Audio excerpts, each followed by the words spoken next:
Oke, minasan, ohayou gozaimasu, konnichiwa, konbanwa. Sekarang konbanwa. Oke, mau aku spill Apato di Jepang itu kayak apa, ya, setelah fasilitasnya. Oke, kita spill dulu dari sini. Kalau di Apato itu biasanya kita sewa ya.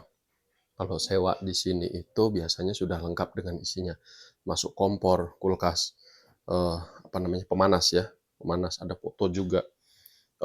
Kemudian kalau peralatan sih ada yang dapat, ada yang enggak. Ya kebetulan kalau yang ini kita dapat ada kayak piring, tapi kan terbatas gitu ya. Kemudian seperti ini. Nah ini banyak sih di sini ruangan yang disekat gitu ya. Nah di sini untuk jemur-jemur pakaian gitu. Kamar, kita spill kamar. Nah kamar kayak gini. Jadi ini bisa muat untuk 4 orang ya satu kamar ini. Tapi kalau pas lagi kosong ya cuman satu orang gitu. Tergantung nanti penghuni dari Apato tersebut. Nah kemudian spill juga toilet ya, toiletnya di sini ya. Toilet itu uh, di Jepang itu kebanyakan toilet duduk ya. Jadi teman-teman juga yang mau ke Jepang harus dibiasakan toilet duduk seperti ini, pakainya tisu.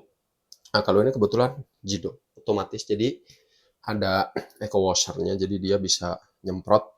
Jadi tetap kalau aku sih karena nggak mantep ya biasanya kalau dicuci di sini, biasanya aku cuci 2 kali gitu supaya lebih bersih gitu. Kemudian untuk kamar mandi ya, kalau di sini kamar mandi seperti ini. Ya, kamar mandinya ada bathtubnya. Kemudian ini pemanas ini untuk pemanas. Nah, diaktifkan dulu. Kalau sudah, nanti tunggu beberapa saat sih, biasanya nggak lama. Nah, ini nanti bisa ada shower, ada bathtub. Nah, wajib nih di sini. Nah, kalau kebetulan di sini lengkap ada penembak ininya. Mantap ya. Jadi bisa pijat-pijat di sini. Ya. Nah, jadi di Jepang itu orang Jepang itu mandi sehari cuma 1 kali. Ya mandi 1 hari cuma 1 kali, tetapi sekali mandi kualitasnya luar biasa. Minimal itu rendeman 10 menit minimal. Kemudian digosok pakai shower. Jadi sekali mandi itu eh, apa namanya, kualitas mandinya luar biasa gitu teman-teman. Gitu ya. Nah, kembali lagi masing-masing fasilitas di perusahaan itu beda-beda ya, apartemennya seperti apa. Mungkin ada yang sempit, ada yang kecil, ada juga yang luas. Itu pun akan disesuaikan dengan biaya, beban biaya di apartemen tersebut. Ya ada yang cuman goseng saja, ada yang sampai icimang, bahkan ada yang sampai nimang. Itu masing-masing.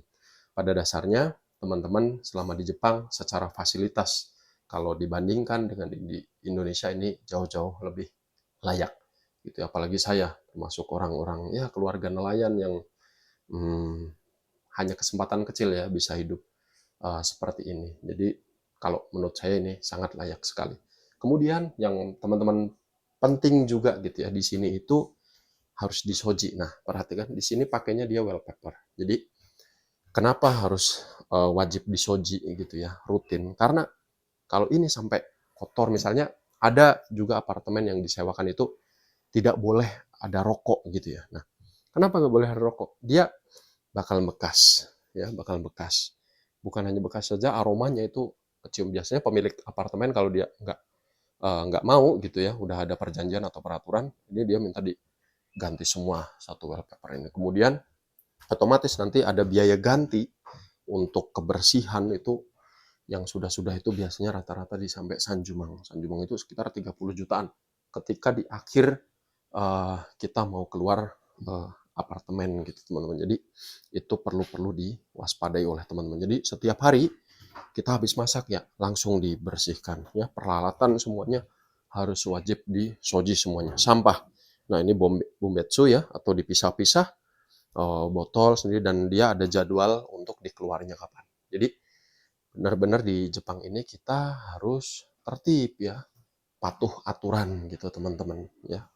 Oke, nah semoga informasi ini bisa bermanfaat buat teman-teman. Nanti kita vlog-vlog lagi, video-video yang lebih bermanfaat lagi. Jadi jika teman-teman ada pertanyaan, bisa langsung komentar aja gitu ya. Sampai jumpa lagi.